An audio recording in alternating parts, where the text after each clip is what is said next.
All right, calls of the day. Let's hit Netflix first, Jason, which you own. It was removed today from Bank of America's best ideas list. They do reiterate buy, so you always got to be careful when you talk about these, top lists. Right. They're not taking down their rating on the stock, and that's perhaps most important. Shares are up 91%, though, in the last year. How do you view the stock in the here and now? Yeah, listen, I'm likely not adding here. It's trading at 36 times forward. It's up 28% year to date, but they've won password share. That I think is working well for them. The ad-supported tier is also working. Live sports, their foray and the partnership with the WWE. I like all the deals that they're working on. The concern for me is content, right? So content, obviously, through the strike through last year, is challenging for all the players. But I do think Netflix is ahead because of the licensed content that they already have in the library that they've already built. So I wouldn't add here, but I continue to like it. Let's talk banks, because Morgan Stanley's Katie Huberty says of the U.S. large cap banks, we're bullish on the ongoing capital markets rebound.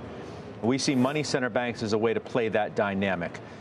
Our team believes that the money center banks, Bank of America, Citi, Goldman, and J.P. Morgan, all of which they have overweight, are a way to play this view. Now, we do have ownership, Steph. You go Bank of America and Morgan Stanley, your two largest positions. Yeah. So you must agree with Ms. Huberty, Morgan Stanley. I do. We've been talking about capital markets recovering. We've talked about M&A, equity capital markets, debt capital markets, investment banking, the whole thing.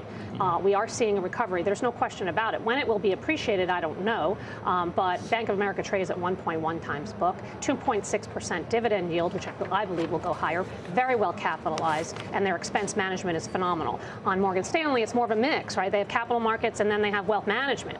And that wealth management is 50% of their business. So maybe not as levered as Goldman Sachs per se, if you're playing capital markets, but I do think you're starting to see a recovery in the wealth management space. In fact, Schwab, which I recently have added to, their NNA in the month of February actually rose 4.7%, which is really one of the highlights in terms of getting new assets. And I think that bodes well for all of the banks in general. That has been a real sticking point, not only for Schwab, but for the group. So I like those three names. Those are the ones I have been adding to on weakness.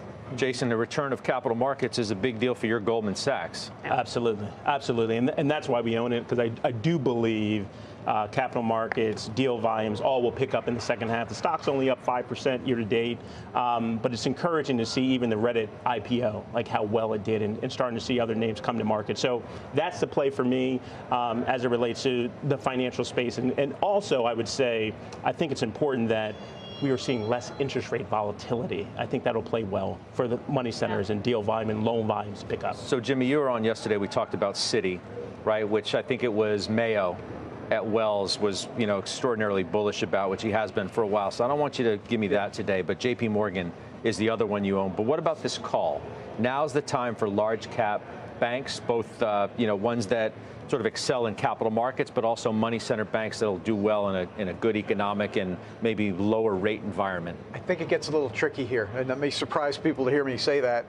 But you got to look at the short term here. Over 6 months, the XLF is up 25%. That's the diversified XLF. I mean, that even includes Berkshire. So there's been one heck of a run in banks, and XLF is mostly money center banks. So J.P. Morgan's had a heck of a run. Goldman has had a heck of a run. Citi has, and it gets hard to put new money to work here. Now, all that said, I think these stocks have a lot more room to run because of what Steph and Jason just said. All I'm saying is at some point, much like the market, okay, or much like the semis that we were talking about earlier, at some point, there's got to be a little pause, a little bit of a give back.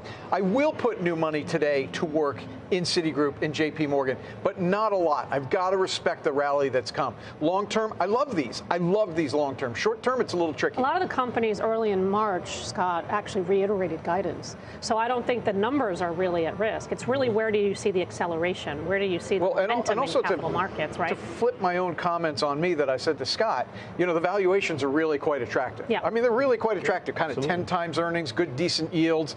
Citigroup at 70% of tangible book value. So you got to look at both parts, what they've done and what the valuations represent.